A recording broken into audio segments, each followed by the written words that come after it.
that right now BRIN also has collection of satellite image repository from the low resolution to middle resolution, high resolution, and also to the very high resolution. And this actually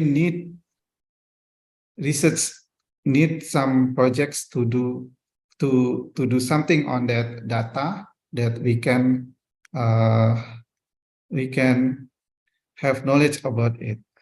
And one of the research area is biogeography, where we can use it, for example, to the topics on the monitoring animal population and animal movement. So we welcome in Research Center for Computing. I encourage researchers in the research center to collaborate with other field of research, because computing actually is a kind of research for science or research for research, something like that. And if we can, for example, one of the researchers at Research Center for Computing, Bu Arie, Vatresia, and Bu Ina, doing something like modeling or simulations to do inside of the subject in the other area, like ecologies or health. For example, one of the research topic is about mosquitoes distribution in the area, something like that. So without any further ado, I think I can open this colloquium today. We hope that everybody can enjoy this colloquium and have valuable insight for their research. Thank you very much. Goodbye. Assalamualaikum warahmatullahi wabarakatuh. Waalaikumsalam warahmatullahi wabarakatuh. Thank you, Dr. Rifki, Sadikin, M.Kom, for the speech. Next, we would like to invite all participants to join our photo session. Could all participants please activate their videos, and for the candidate to take the photo shot. I will start. 1, 2, 3. Thank you. Ladies and gentlemen, without further ado, this colloquium will start soon and will be guided by our moderator. For Mrs. Arie Vatresia, PhD, time is yours. Thank you so much for Ibu Warda. They already opened this colloquium. And thank you so much for a very nice opening remark for Bapak Dr. Rifki Sadikin M.Kom as the head of the Computational Research Center. And now we are going to have our main agenda, the colloquium from Professor Jonathan Sadler from the University of Birmingham, that has entitled as Computational Needs and Skill Gaps in Monitoring Animal Population and Animal Movement, a Field Ecologist Perspective, that hosted by the Computational Research Center.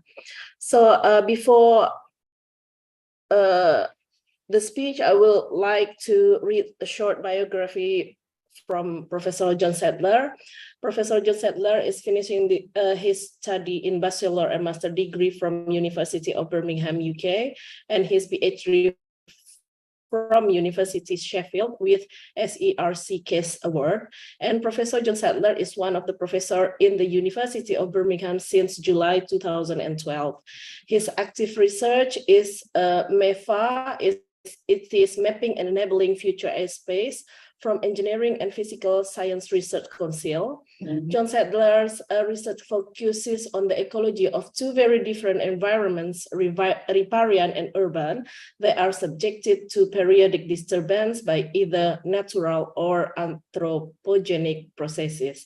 The main thrust of work is to disentangle the often conflicting influences of the landscape ecology of riverscapes and urban landscape on the ecology of animals that live over there. Within these broad areas, there are two key linking of cross-cutting themes, gaining an improved understanding of how disturbance affect ecological communities and ecosystem function across the range of spatial, landscape, individual habitat pitches, and temporal scales, how landscape configuration affects community assembly and individual species movement. So I would like to show my gratitude that John already put a lot of effort to this talk in the middle of COVID. Yes, John. How are you, John? Yeah, I'm fine, thank you. All right, great, ladies and gentlemen. Without further ado, now allow me to welcome Professor John Sadler to present the material of the computational needs and skill gaps in monitoring animal population and animal movement for about 30 minutes. Time is yours, John. You could share your screen. Can you see that? Yes, we could see that. Okay. Well, yeah, good afternoon, everyone. It's the morning here in the UK. And as Arie said, I was tested positive for COVID yesterday, the third time I've had it. So it was, so if I start coughing and spluttering, I apologize. I'm sniffing. I'm still trying to get over it.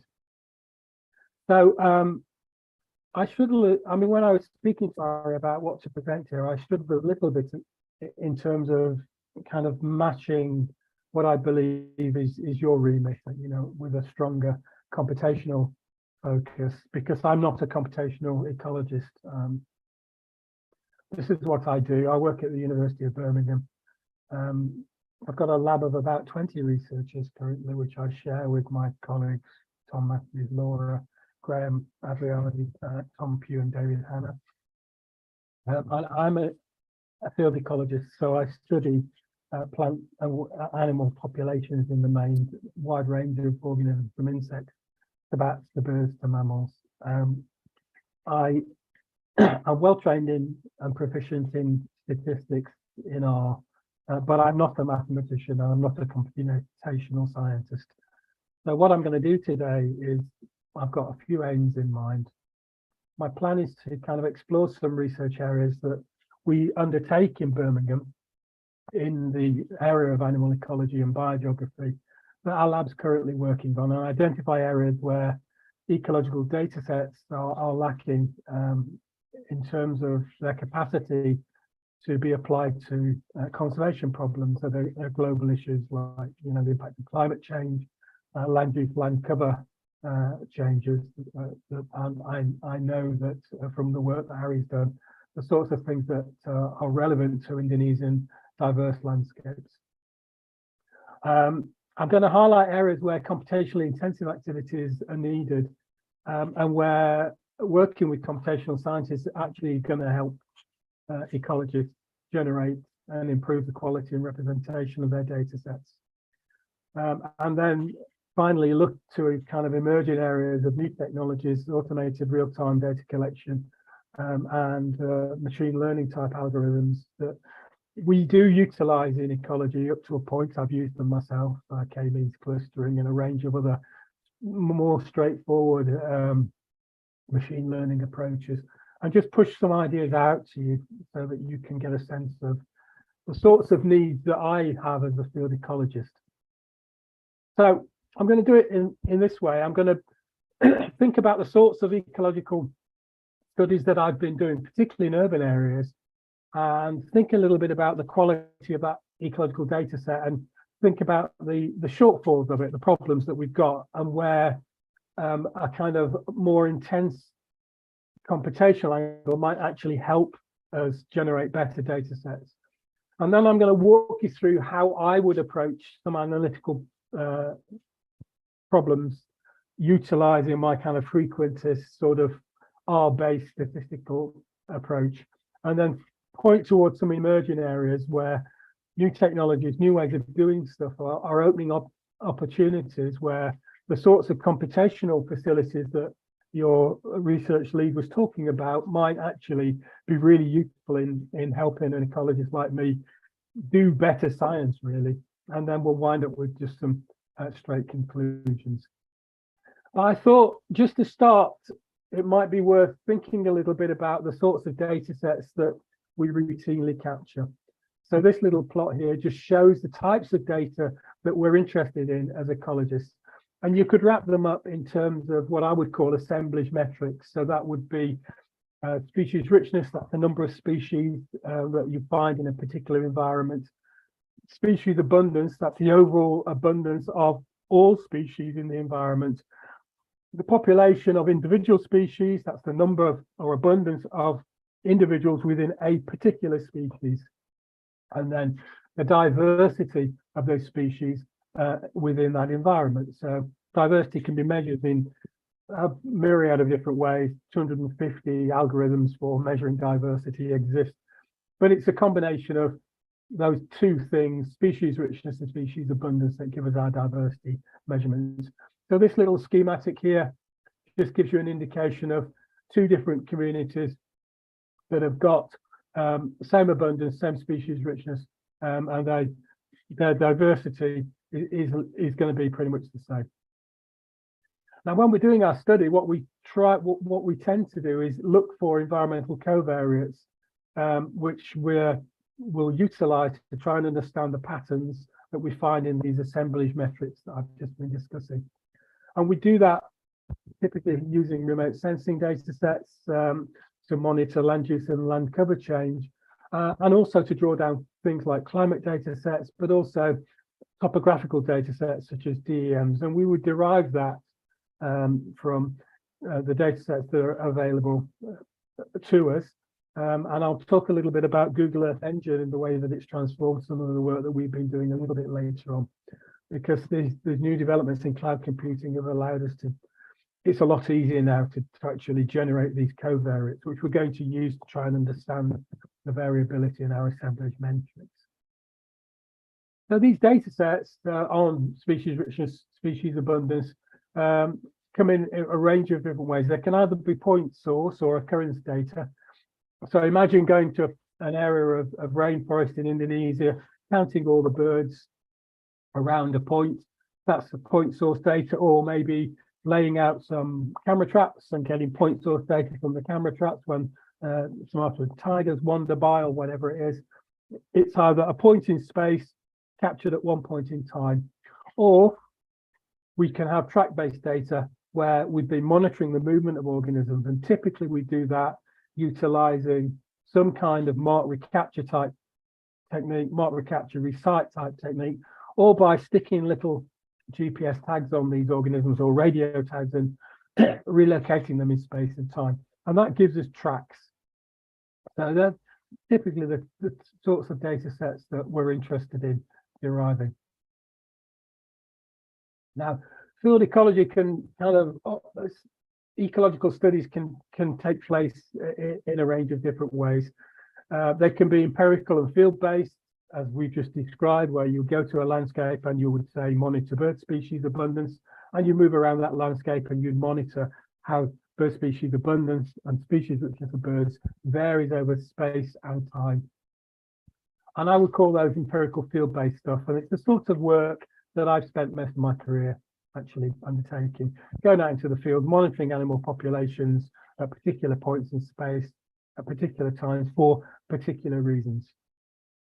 But we can do ecological studies in a range of different ways. We can use experimental setups where we have kind of mesocosms, which we've got one at Birmingham called Ecolab, where we control and experiment and simulate systems. So Ecolab is an experimental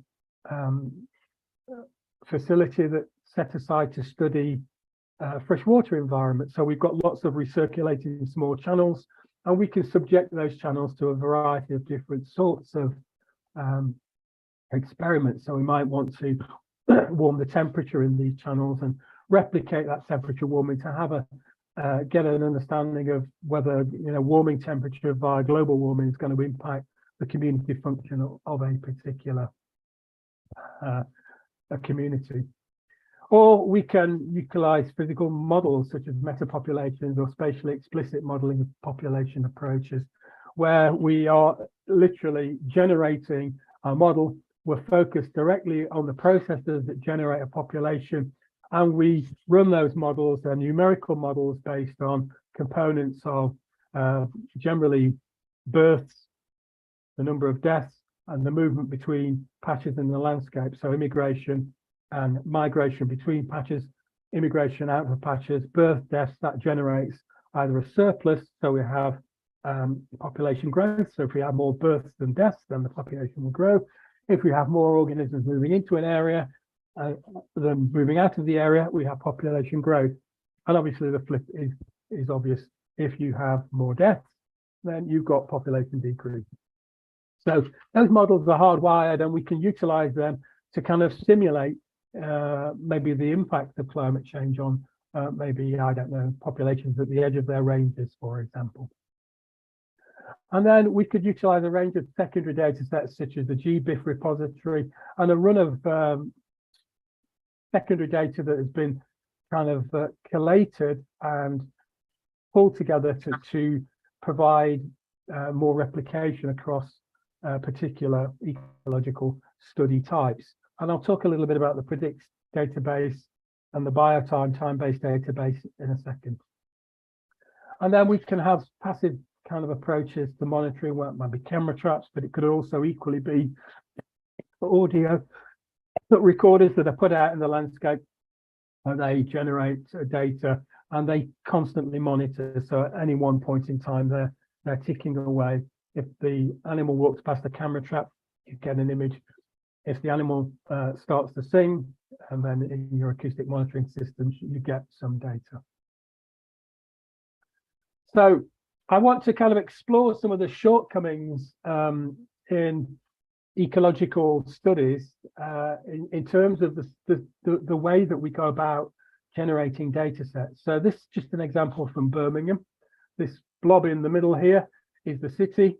This is the city the eastern part of it, and this is the kind of northern running into the Black Country, which is up here.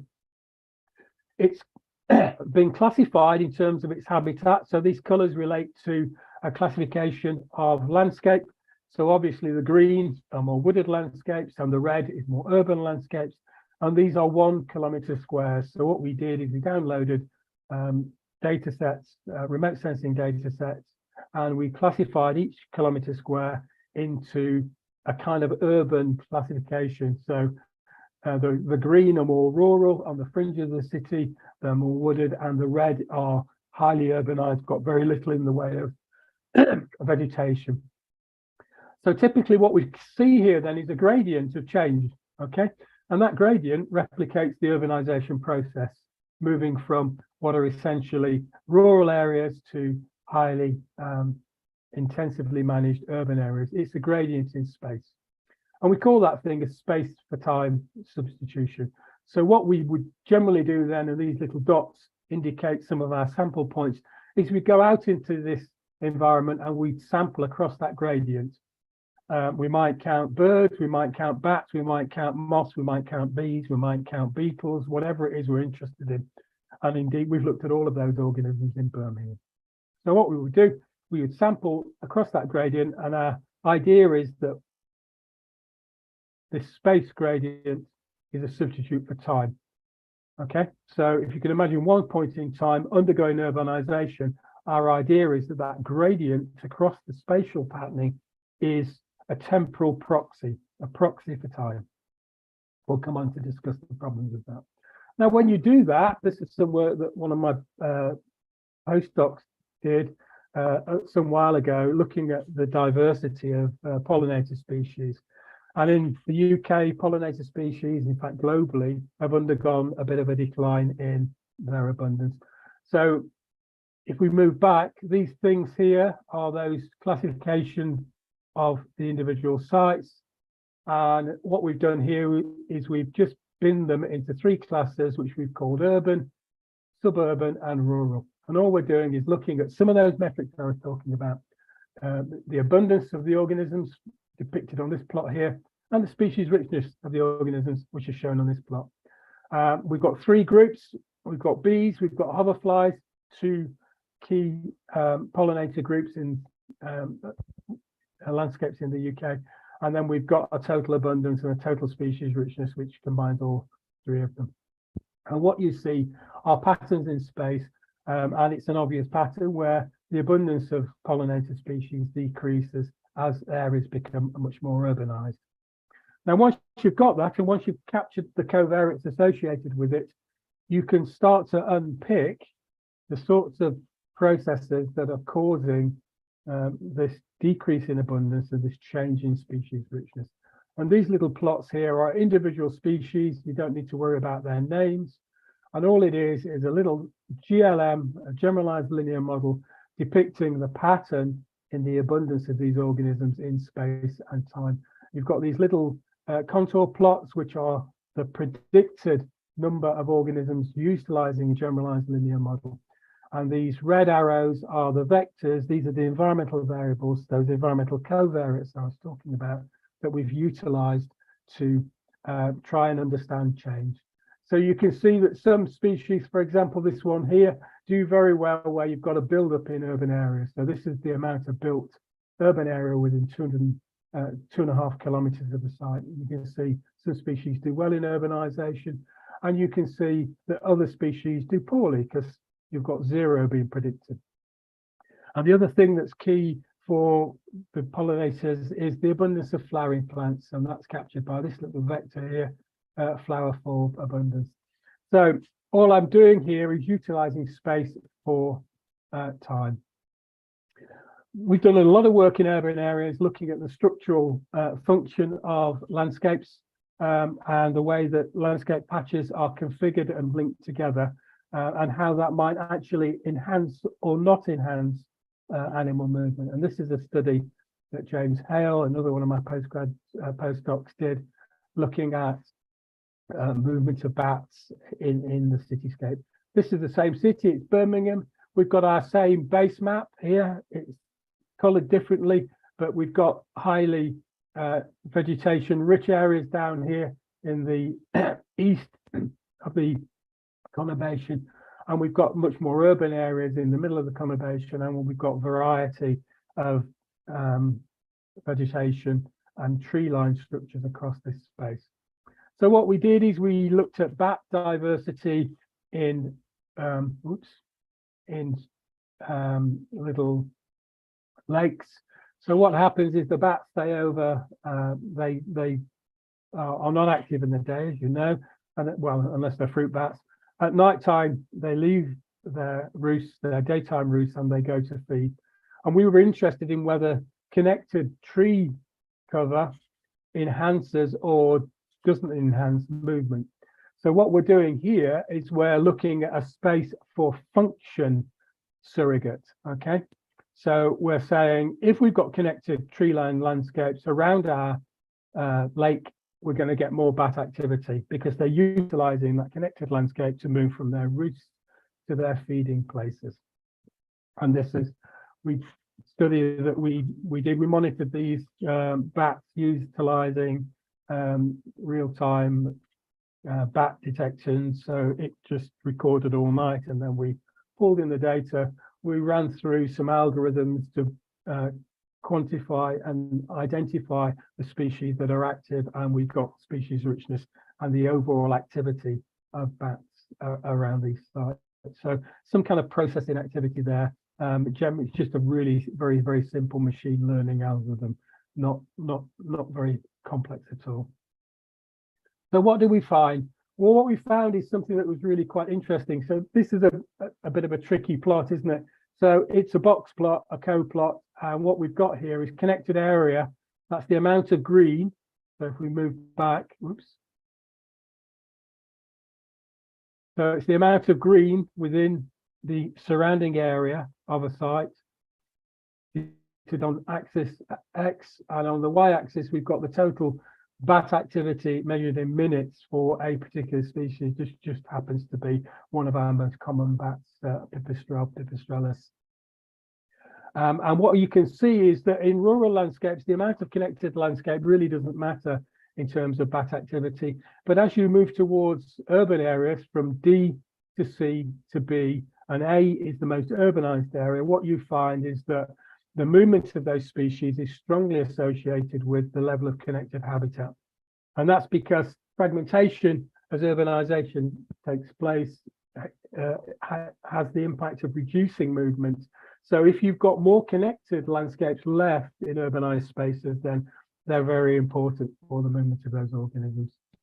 So this is a space for function surrogate.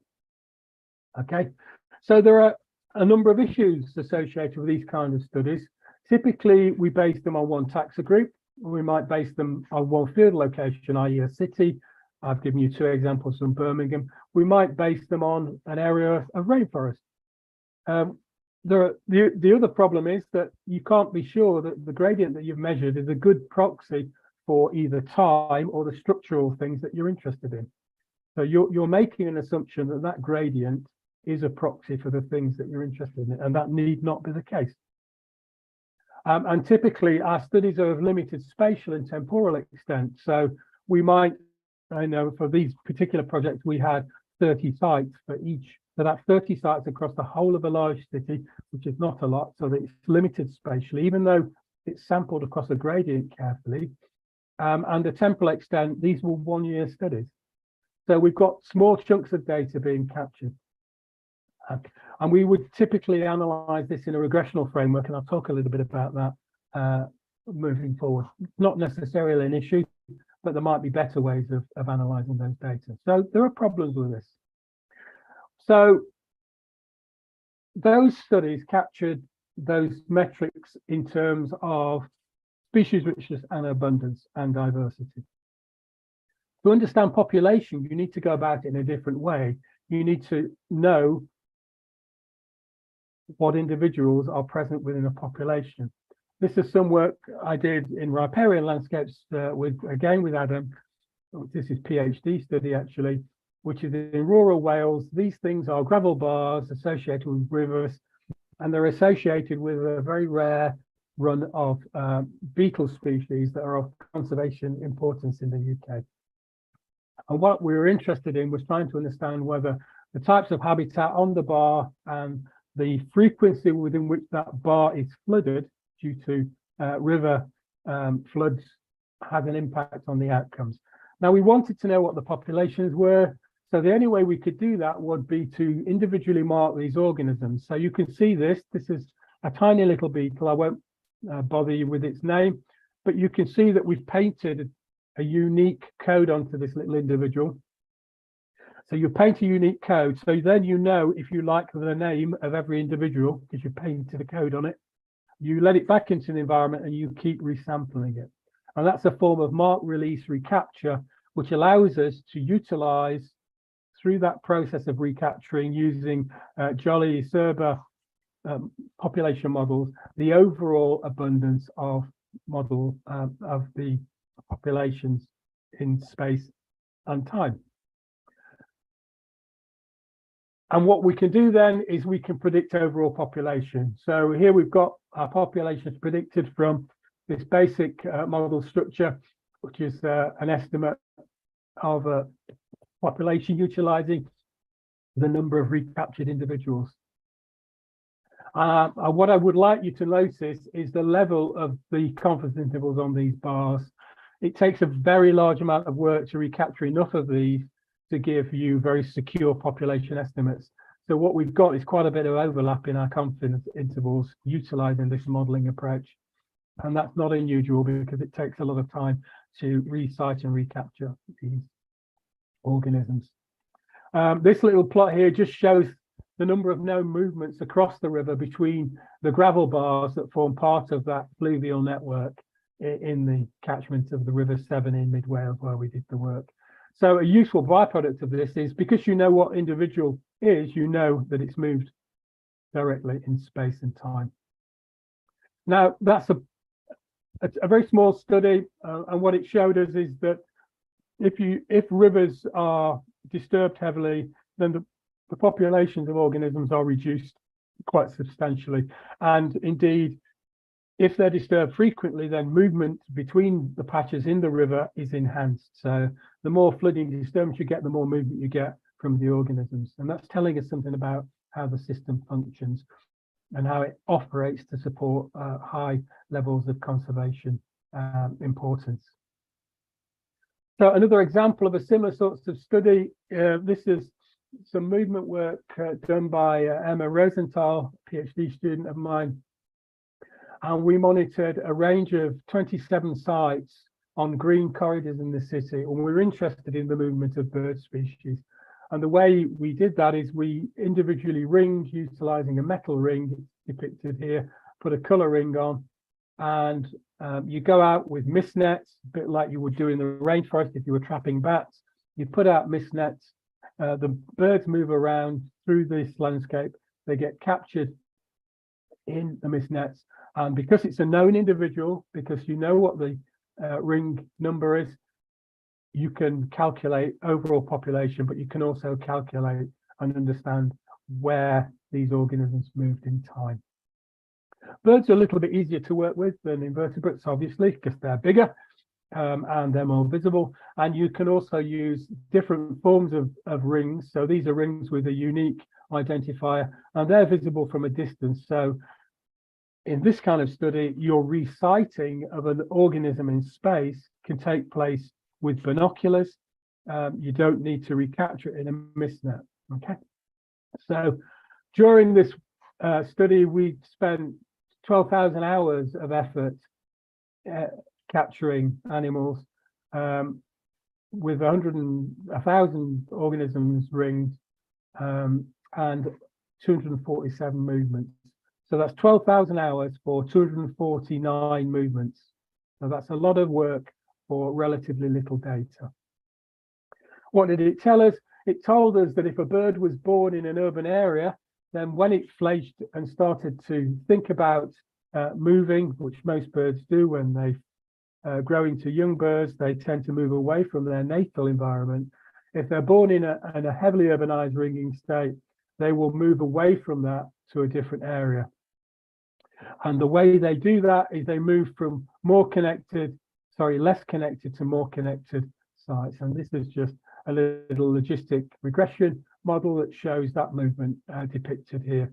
So birds are moving from heavily fragmented urban areas when they undertake their postnatal dispersal to more connected, better habitat, and that's the way they operate.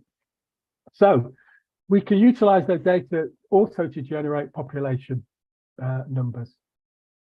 There are issues with this. Typically, you'll see it's a repeat, very limited in terms of taxa, very limited in terms of location, typically limited in terms of spatial and temporal cover of the experiment, highly time intensive, takes a lot of effort to generate these data sets. And to generate the population estimates, you've got to recite or recapture the organisms. So are there other ways that we can generate these kinds of data that doesn't take the amount of time and is a little bit more rich in the amount of data that we generate? And I'll talk a little bit more about that later. So are there ways around these problems? And there are. There's been a whole run of databases created which assemble those small site-based studies I've been describing, sorts of things that you'll be doing in Birmingham, into a bigger database to utilize the power of replicates. So instead of just having Birmingham as a city, you'd have multiple cities in the database. So you've got some level of representation of the wider urban landscape to allow you to generalize as much more secure way into the sorts of processes that are taking place in your environment. So a couple of examples, the Predicts database, my own data sit in that, it's run out of Imperial College in London. Bio is a data set that I contributed to, and I'll talk a little bit about that in a second. But there are also data sets that are focused on truly time-based longitudinal things, biotime. And what that does is it's shown here in the bottom. It holds data on yearly sampled data sets. So studies that are repeated year on year. And this is just a kind of plot of the number of studies, their durations linked here in the green. And this just happens to be Europe. So those databases are being built up. There's 361 studies in BioTime now. There's a lot more in Predicts because there's no need for temporal replication in Predicts database, so it's much bigger. Now, when you do that kind of stuff, you've got extra power to understand your patterns in space and time because you've got replication of particular study types across space and time. And I'll give you an example of this. This was published yesterday, actually, in Nature Communications. It's a study from a little network focusing on urban biogeography and urban ecology called Bio. This is the data set. You can see the UK depicted here, and these yellow dots are sites that are urban city sites from across the globe, and to give us a sense of whether urbanization has a generalized impact on overall functional ecology, in this case of groups of organisms. And this little plot down the side here just gives you a sense of the latitudinal spread of the organisms. What's great about this, it's multi-city, not one city, it's multi-year, but it's also multi-taxa. So we studied amphibians, bats, birds, bees, ground beetles, and reptiles. So you can see the sorts of organisms that I was looking at within Birmingham, but monitored at multiple cities at a global scale. Now, we were interested in the functional ecology of these things. And what that means is we were interested in their body form, so their body size. We're interested in their traits. That could be their breeding traits, the number of offspring they create. We're interested in their capacity to move, their dispersal capacity. And they are all traits. And those traits vary by species, within group, and across group. Okay, so we're not focused directly on the abundance of them, although that's part of it. We're much more interested in how the organism is structured morphologically and what it does for a living. So how it does, how does it feed, how does it find mates, how does it move, how good is it at moving, that kind of thing. And what we find is when we look at this is just a plot, and the x-axis, I know this is a terribly busy plot, it's up here just to show you what the traits are. So there's body size there, feeding type, mobility, reproduction, and then some of those metrics we're talking about. This is species richness. That's the total count of numbers of species in a particular area. And these are some functional diversity indices, functional richness, which are related to the variability in these traits. They're derived from those. So it's just a little algorithm that derives them. The x-axis here is the amount of urbanization within 500 meters and 1,000 meters of the sample site. So think back to the sort of stuff we were doing in Birmingham. So within 500 meters of that site, we capture these organisms and we quantify the amount of urban landscape around the site. And that's what's depicted on this x-axis. And what you see when you compare across groups and you compare across traits and you compare across functional diversity is a very, very strong difference across both the traits by group, but also within groups. So we're seeing different organisms responding differently to this pervasive urbanization plot. It's a nice thing to see. Sometimes it's a positive, so it will increase. Sometimes it's a negative, so it will decrease. So functional richness, for example, goes down with the level of urbanization for this particular group. And I can't see which one it is because the bar is over it and my share screen bar. So variable response is really what I want to take away from that. Okay. And if we look at, we did some regression tree work, and these are the variable predicted trait responses by group. So here's our amphibians, here's our bats, here's our birds, here's our bees, here's our beetles, here's our lizards, our reptiles. And you can see the traits depicted on this axis here: body length, movement, clutch size, aquatic habitat. This is all in relation to urbanization, and it just shows the influence of urbanization on these particular traits. Variable response by groups, again, you can see. This is land cover. Again, the importance of the different land cover variants for the particular groups of organisms. Again, what you're seeing is different patterns related to different groups, which is fine. So once you've got these databases assembled, then it allows you to generalize to the kind of functional ecology of the city. And that's what we did. So that analysis of those traits and the variability of those organisms allowed us to pull out 4 main trait types, 4 main functional types of organisms. So this central pace forager, site specialist, a mobile organism, and I can't see that one. My thing here. Whoops, sorry. Oh, anyway. So mobile specialist, mobile generalist, central place forager, and site specialist. And it allows us to understand how those organisms interact with the variability of the landscape within the city and derive generalized types. So it allows us to understand more of the ecology of the organisms just by having that global comparison and that replication of cities at a global scale across multiple taxa. So this generalizes for many, many taxa. Okay, so site specialists tend to be amphibians and reptiles. Some of the more mobile organisms are birds species, for example.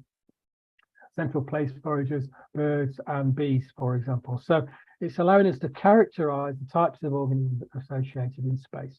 We wouldn't be able to do that without those databases being available. So you'll be relieved to know I'm not going to work through all of these and explain exactly how we might use them in ecology, but these are the main analytical approaches that a field ecologist might utilize.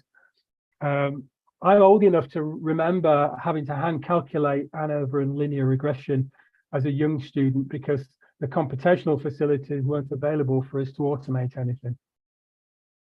So in terms of my kind of understanding of these particular analytical techniques, then I'm okay down to about here, regression trees.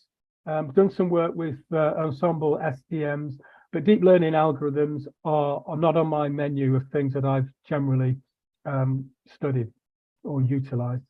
But so ANOVA, basic linear regression, multivariate techniques, generalized linear models, generalized additive models, generalized estimating equations, mixed and hierarchical modeling, Bayesian methods, and then a range of simple, has to be simple because I'm not a computational scientist, a range of kind of machine learning sort of approaches, regression trees, boosted regression trees, that kind of stuff. So when we start our kind of analyses, then we start by thinking about the sorts of data types we've got. And for the most part, most of our data are count data.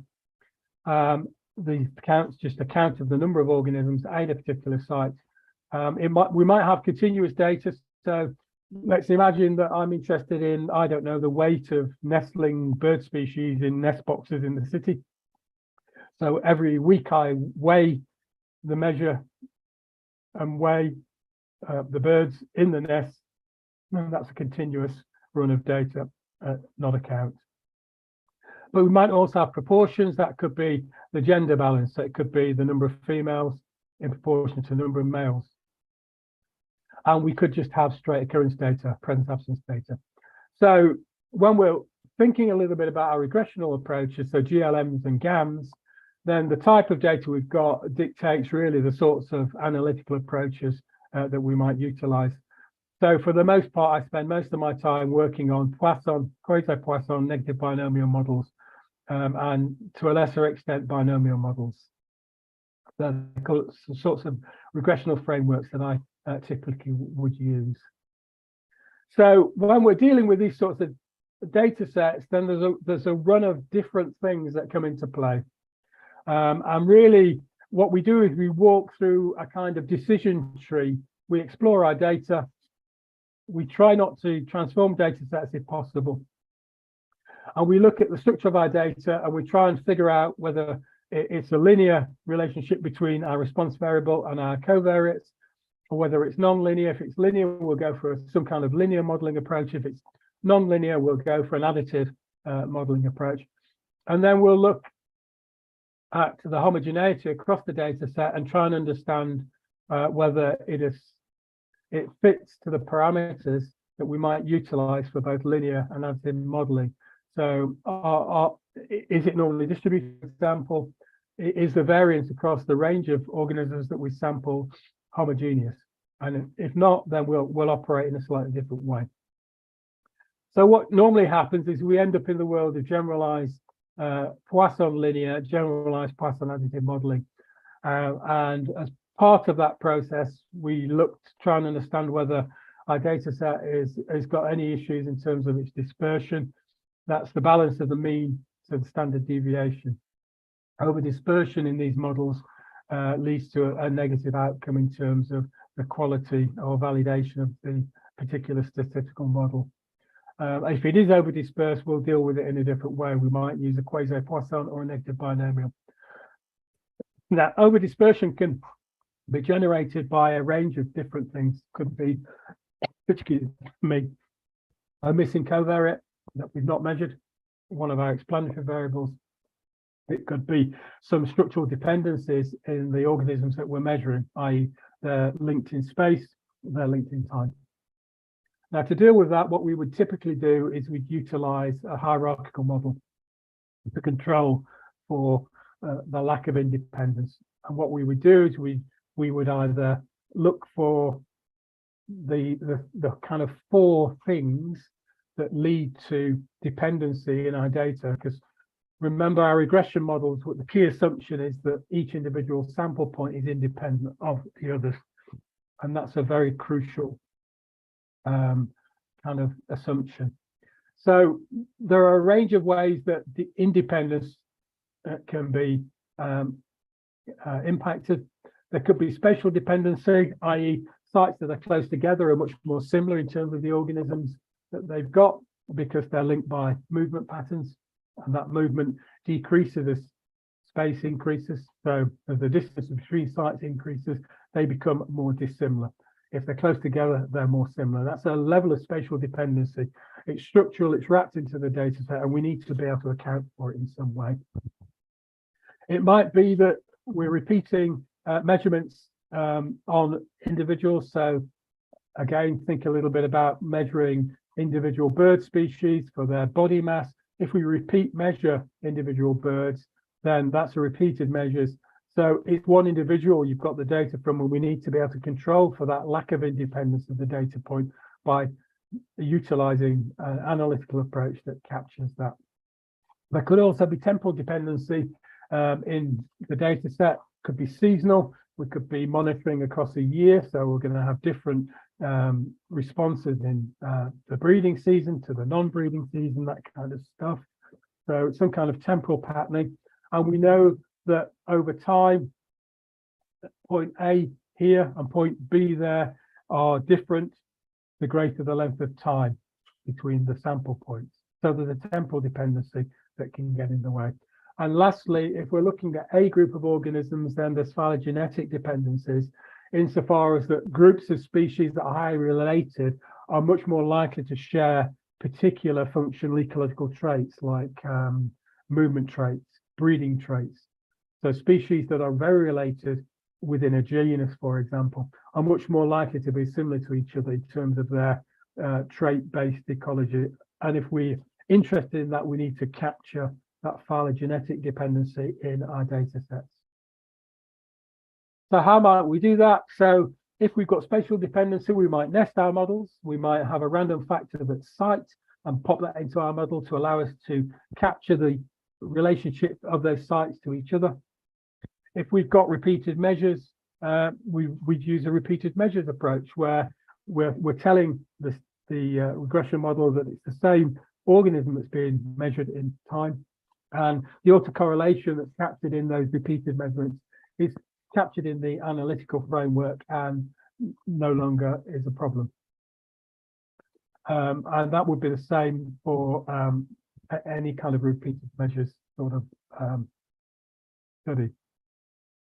We can manage the models differently. We can use spatialized regression if we know we've got spatially structured data, and that would have maybe an X and a Y, which is the coordinate, could be latitude and longitude, wrapped into the model, and part of the spatial regression would capture that structure and it would utilize that, partition it out, and then the other covariates that we're interested in, could be temperature, could be the level of disturbance, are then no longer spatially structured because that's been captured by the latitude and longitude in the spatial regression model.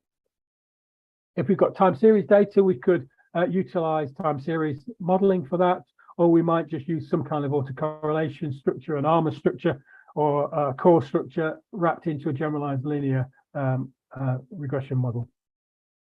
And if we've got much more complex approaches and complex dependencies, then we probably end up in the world of integrated nested lap-based approximation or INLA approaches, which are computationally very extensive, and we probably need to push out to some of the higher, more powerful computing resources to run these models, particularly if we're operating at a global or national scale. And indeed, we've just done this for a study looking at the homogenization of bird species between UK Bird Atlas census data, and that required our a high performance computing facility to run those models. Even though the UK is a very small place, it still is computationally very extensive. And lastly, you know, do ecologists embrace the sorts of analytical techniques that you might be familiar with, and I'm sure you are in your science, which is machine learning. And this review by Pilcher and Hartig came out a couple of weeks ago, and it's a nice study. It looks at the sorts of utilization of machine learning that have taken place in ecology. This little wordle here just gives you an indication of the sorts of subject areas where machine learning has been utilized. So what we've got lasso and ridge regression, we've got support vector machines, we've got K nearest neighbor. Got an example of that coming up. We've got random forest work, boosted regression trees. I'll move on. So we've got boosted regression trees, deep neural networks, convolutional neural networks, recurrent neural networks, and graphic neural networks. Now, what you find as you move down this hierarchy is that most ecologists, field ecologists like me, probably would utilize these kind of techniques. We're familiar to them. They're a little bit easier for us to interpret, and they are readily supported by both Python and R, so we can utilize them.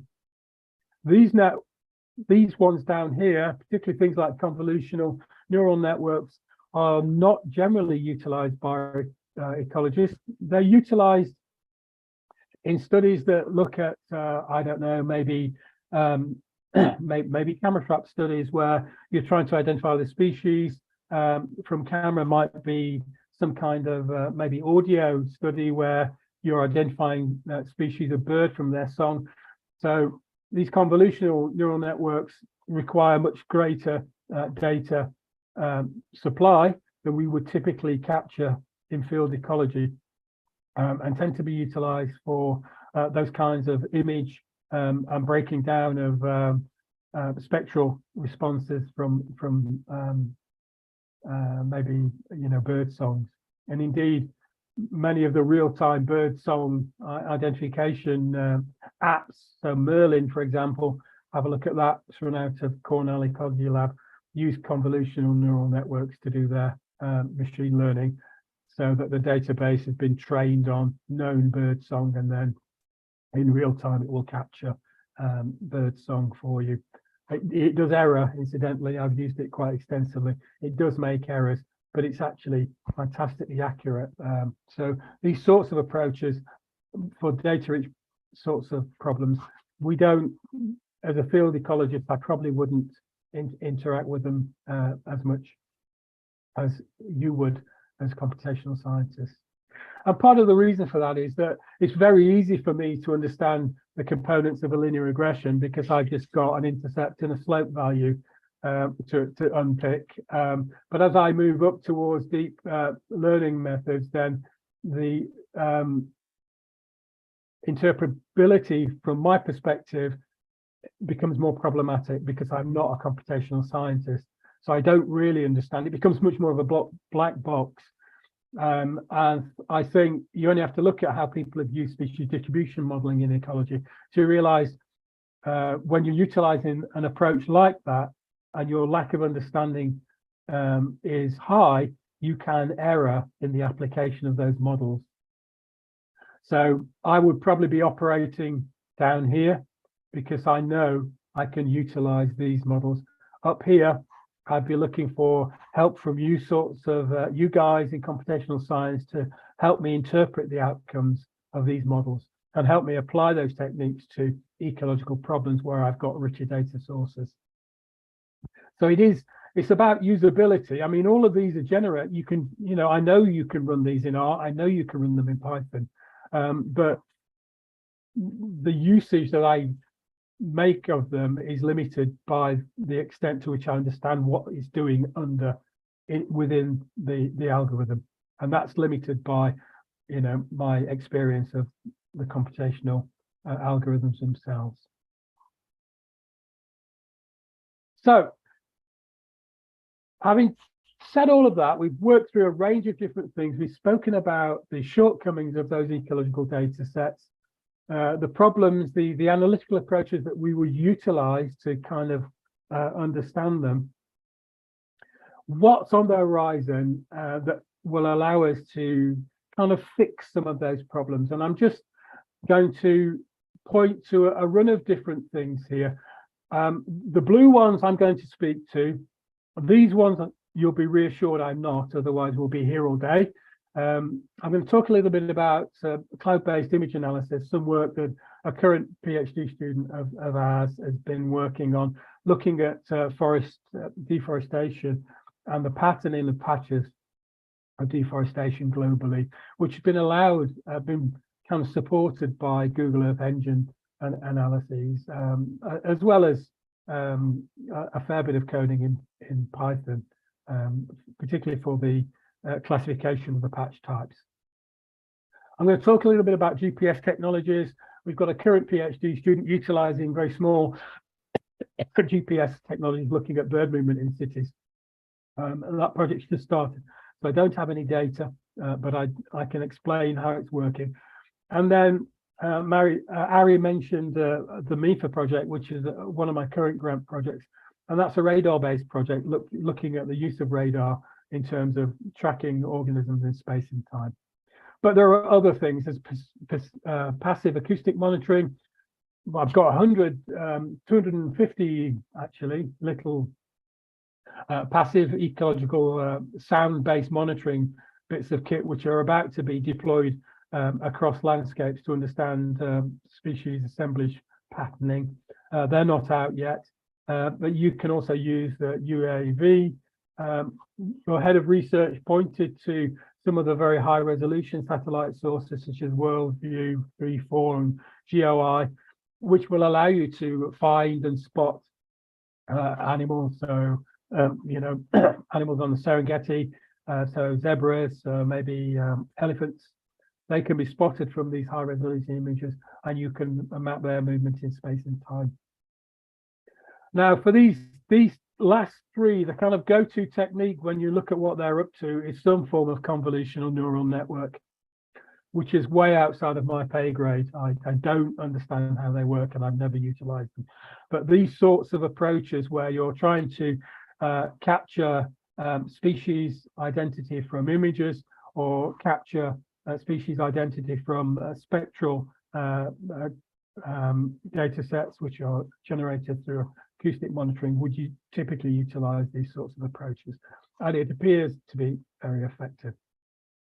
So I just want to close off by working through some very limited applications of approaches that are allowing ecologists to get more joined up, more spatial and more temporally linked data sets.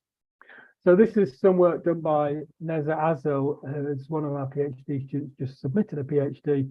And what she did is she utilized a combination of Python and Google Earth Engine and Hansen's forest loss data set to look at the variability in increased disturbance patches in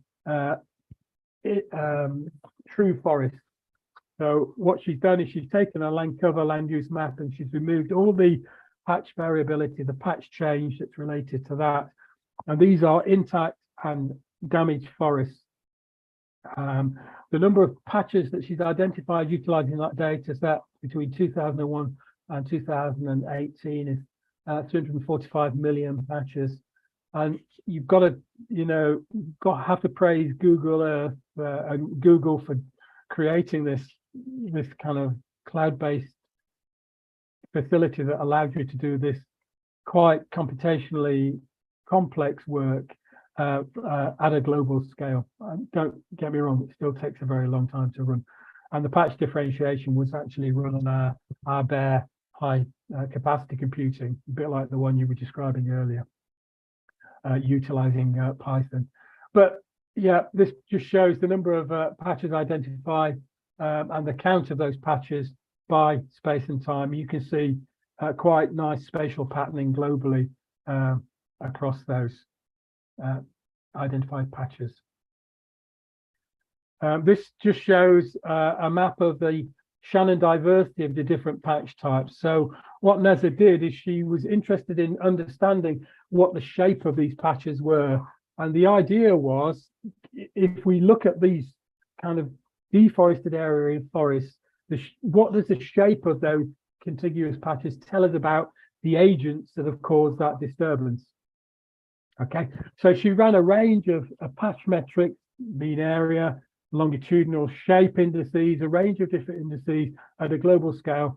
And this is the diversity shown here of the outcomes of that. So you can see you've got quite a high diversity of different patch types, for example, in Africa, different shapes, different configurations, and it's much more consistent in areas of maybe the Nearctic, so the Amazon basin, but across Europe and into Siberia. So what we're doing here is we're kind of characterizing the spatial patterning of different sorts of patch types. The endpoint of that was some machine learning based validated work looking at trying to automate patches that are solely the result of wind, a wind classification database generated off the basis of these shapes of these contiguous patches, disturbance patches in the Hansen data set. And we've got that moving forward. It's been validated in 2 of the major biomes, and the accuracy is about 80 to 90% in terms of predicting where we've got a hole in the forest, where we've got flattened trees, whether that was generated by wind or some other agent of deforestation, such as fire or maybe pest species. So that wouldn't have been possible probably even 3 to 4 years ago, let alone 5 years ago.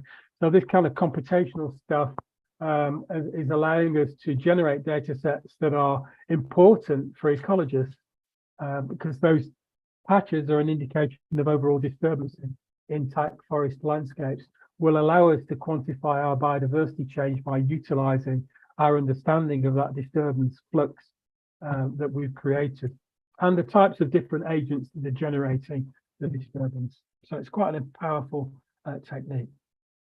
Okay. The other one I'd like to 5 minutes, John.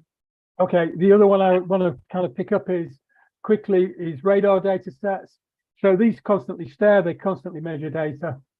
There are a range of different forms of them, X-band and C-band and L-band, and they can be utilized to monitor animal movement in space. So this is just some work using weather radar, and these plots show migration routes in space and time of bird species moving through Europe. A similar one in the US called Pathways, same sort of project looking at that. We've utilized a slightly different radar database. This is a unique one. It's an L-band radar database, and what it's allowed us to do is identify tracks of individual flighted organisms. It stares out across Birmingham. This is what it looks like.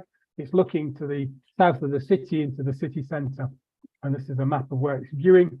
It views a slice of the sky, and we've monitored flighted biodiversity across space and across time, and we were interested in trying to understand what sorts of disturbances in cities generate flighted activity. And this is just a plot of minute windows of the number of bird tracks identified from our radar data set captured on the radar in relation to firework events around Diwali, around Bonfire Night, and also around the New Year. And what we found is that in relation to a baseline period where there's no fireworks, once the fireworks are utilized around Diwali, around the New Year, and around Bonfire Night, which is a celebration in the UK, we find that there's bird activity is caused at night time by this disturbance. Okay, the fireworks go off, the birds get spooked, they fly up and they're moving, and that's a disturbance at the wrong time in the day for the birds. They don't want to be moving at night because they are not nocturnal organisms for the most part. So we see clear differences between activity levels in relation to that level of disturbance.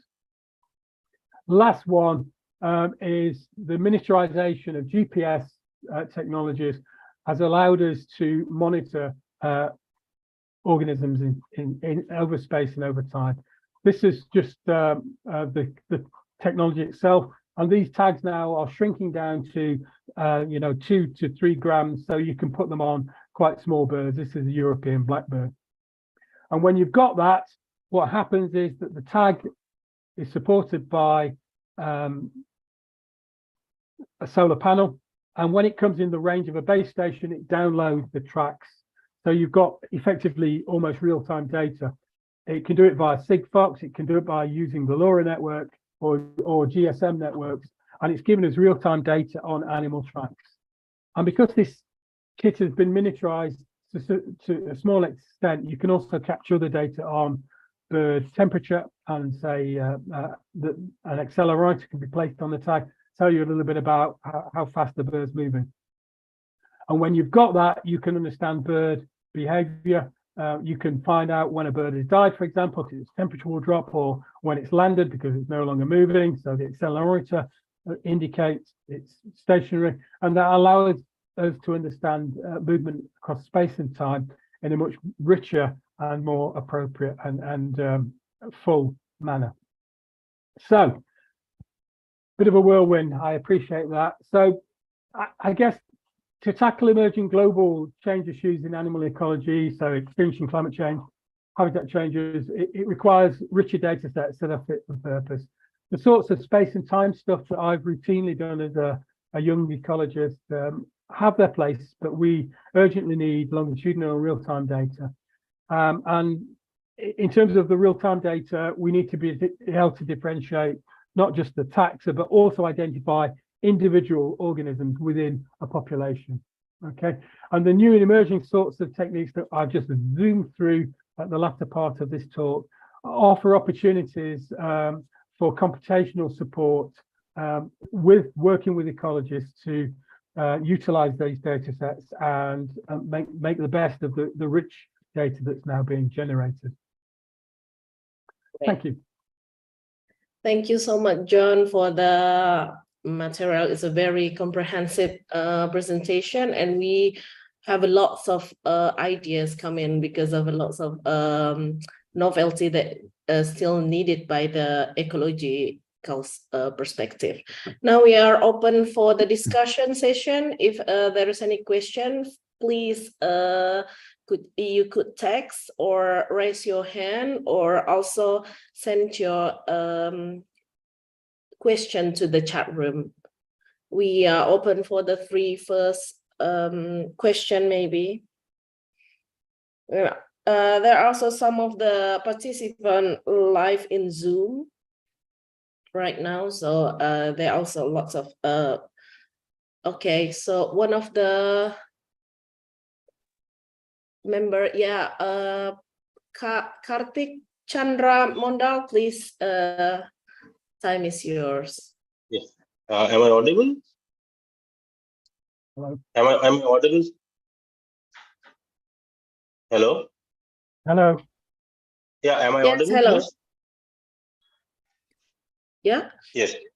Yes. Okay. My question is regarding biodiversity, although it is not exactly ecology, but related to ecology. We are doing biodiversity data analysis, but not really the satellite image or any kind of image analysis. But currently, we are trying to move from that into that domain of satellite biodiversity image analysis for restoration of biodiversity in different forests. So Yeah. I just want to know that what would be your suggestion, that what kind of approach as a data miner or a data analyst, what kind of approaches would be novel in this domain, because you have many exposure in this domain already. So it will be helpful for us. Thank you. Yeah, I think I mean, your baseline kind of, you are going to need some kind of remote sensing data to understand the pattern of change around your restoration. I mean, it will capture lots of different sorts of data. You can utilize thermal data, you can utilize near infrared data and DVI data, which will give you an indication of the overall greenness. There's a whole range of potential proxy data sets that you could use to so let's say you're restoring a particular area within the city. You could monitor that change over time utilizing your remote sensing data. And if you were to target a run of organisms related to your restoration and monitor that on the ground, then you could get a link between the environmental variability, the change in environmental variability after your restoration and before your restoration, and link that directly to the change in the organisms that you might be monitoring to try and improve. I'm assuming your restoration plans are to improve the overall habitat diversity and the biodiversity within the city. Then you can link those two things together. Yeah, thank you. But sir, if you just name, because this satellite image analysis or satellite image analysis is quite new to us. So if you can like show the path that this kind of approaches will be useful for the analysis of this kind of data, satellite biodiversity image. I think, I mean, my suggestion would be hook up with someone who utilizes Google Earth Engine. Mm-hmm. Because that will allow you to automate a lot of your, and it's incredibly powerful. It's got regression techniques in it. It's got machine learning techniques that you can utilize to classify your land use and land cover change and generate synthetic data sets off the back of that. It's relatively straightforward to program. It's JavaScript. It must be, because I can do it, and I'm not a coder in any way. So I think that would be the first port of call, is to think about how you can integrate G technology into your restoration schemes and take it from there. Okay, thank you, sir. Thank you. Great, thank you so much for the question from Mr. Kartik. And then we are moving to the next question from Ibu Arnida. Please. Okay, can you hear my voice? Yes. Yes, okay. Yes, very clear. Thank you very much for your insightful talk. Professor Sadler. Talking about ecology, we must concern about the individuals and also the environment. From the environment, we already have quite many data, such as land use, land cover, and then the climate, also the maybe the digital elevation data. But from the individuals aspect, the data seems to be very little. As you said before, that there needs a lot of work to get a little bit of data, right?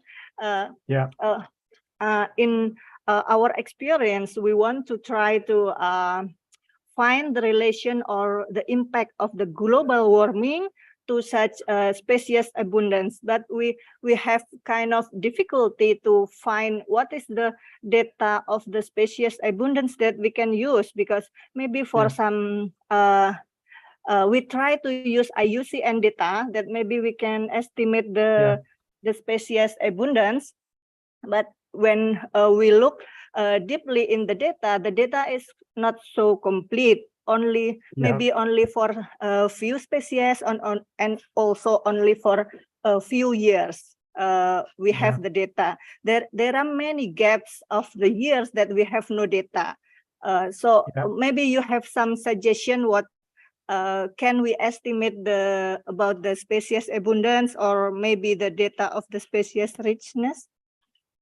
Yeah, I mean, that is the perennial problem. Ecological data sets, they're expensive to collect and they're difficult to collect. So, I mean, I think, you know, in terms of real-time work, I think audio, the kind of passive audio networks will give you a reasonable amount of data. They're not brilliant at quantifying abundance, though, because it's difficult to quantify abundance. You can get species richness very easily from those data sets, and they work really well because they monitor constantly. So you can get a good understanding of species richness, but species abundance is less straightforward because you don't know whether it's just one individual. For example, if you're measuring bat activity, one individual moving through the sky, or multiple individuals, because it's just seeing a frequency response to the bat in the sky, or is it one bird singing, or is it two birds singing? It's very, very difficult to. There are some algorithms that have been used triangulating audio networks to try and get an inference of abundance that might be possible, but those kind of approaches are probably the best you're going to get. The data, they don't exist. You're absolutely right. You're absolutely correct. And if you look at the GBIF data, which is the global biodiversity data set, it's very poor and it's patchy. So I think utilize as many automated approaches as you can. And, you know, systematic constant effort survey sites it's very powerful. We have eBird in the USA is a good example of it. In the UK, we have a bird monitoring network of bird ringing sites, but also breeding bird survey sites that are repeated, measured constantly by volunteers. That kind of stuff provides detailed year-on-year change data, but it requires a very big network of people operating. And you've still got user error wrapped up in the data. So these are volunteers that are doing the data collection, and some are better at identifying bats and birds than others. So you can get data quality issues from those sorts of networks, but that's the kind of approach that leads to the sorts of data that I think you need to map change over time. Okay. Not a straightforward answer, sorry to say. Okay, about the species richness, you said that there's data that's constantly monitored about the species richness. Is there any global data about that? No, not that I'm aware of. Okay. I mean, there are global. No, I mean, people use GBIF, which should give you an indication of occurrence data. So that will be species richness data.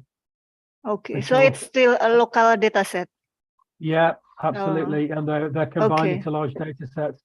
Mhm. There's no global monitoring systems in the way that you're, Yes. well, in the way that we probably need, to be honest. Yeah, sure. Yeah. Okay. Thank you very much, Professor Sadler. You're welcome. Okay, great. Thank you for the question, Ibu Arnida. And then there is a question in the chat room from the student, Randy. His question is about what is the collaboration between field ecologists, statistician, computer scientists, and data analysts are necessary to bridge the gap between the ecological research question and computational innovation in animal movement studies. Maybe you could briefly answer that. Yeah, I think I mean the level of collaboration I don't think is particularly high. What we generally end up with is a run of more numerically adept ecologists just utilizing resources, computational resources as best they can. And it would be useful to have input from computational scientists at the point at which our research is being designed, if you see what I mean. Because what we will do is we'll have a research question and we'll design our research program to answer that research question. We'll have a sense of the sorts of data that we'd like to collect and the types of analytical approaches we might wish to use, but we won't necessarily have an understanding of the potential of different computational approaches to the analysis of the data. And these things are linked. So, you know, I was taught very early in my career that you need to have a sense of how you're going to analyze your data set when you set up your sample, because your sample will be created on the basis of the analytical techniques that you might wish to use. So that's a real problem for us, because if we don't know what these analytical approaches can offer, we can't design our sample. So what actually is required is for teams of people, computational scientists, ecological scientists, to sit down to co-create research projects, and then the sample, the thing that the ecologist is interested in, can be meted onto the potential of new approaches that we might not be aware of. So our sample will fit the analytical possibilities, and that doesn't happen currently. It's got to be driven by individuals just seeking collaborations, really, utilizing grant funding and talking to each other about the potential of different approaches to particular ecological questions. But it has to happen at the design of the study stage. That's the key element. It's got to be co-created. I don't know whether that answered your question, but that's my take on it. Okay, I guess it is already answer the question. Great, we still have lots of questions, but our time is very limited over here. We need to, thank you, Prof. and Randy in chat room. So we need to close this discussion on 16:30. Maybe for the last one, could you just wrap up and use your closing remarks, maybe, John, that open the novelty that may be chance to have a collaboration between computational and ecologists in next future? Yeah, I think we just need to be more communication. I mean, you know, the extent of global change currently is high, and you know, ecological communities are being significantly impacted by the rate of that change and the scale of that change. And to understand its global impact, we need to think up a level to global-based studies to try and understand pattern in space and time. I think the sorts of singular studies that we've done in the past are extremely valuable, and you know, we learn valuable things from them, but they're not generalizable necessarily to global scale sorts of approaches. to global scale problems. So we need to be able to generalize up a level, and that requires co-created research, linking new data sources, new approaches to those emerging and burning ecological problems that we face. Okay, great. Thank you so much, John, for today, and I do appreciate it. I hope you have a speedy recovery from Thank you. and then we will talk soon about our future research over there. Okay. Thank you so much. There's lots of things from live on YouTube and chat for you. Shall we give applause to our resource today? And then I will return this colloquium to Ibu Warda. Time is yours. Thank you so much, John, for your time. Thank you. Thank you for our moderator, Mrs. Arie Vatresia, PhD. Ladies and gentlemen, this is the end of our agenda for today. I'm Warda Tuharea. On behalf of the committee, I would like to say thank you very much to our speaker, moderator, and all participants. See you in the next event. Wassalamualaikum warahmatullahi wabarakatuh. Waalaikumsalam. Assalamualaikum warahmatullahi wabarakatuh. Thank you, John. Thank you, Prof. Okay, thank you. See you. Bye-bye. Bye. Bye. Bye-bye.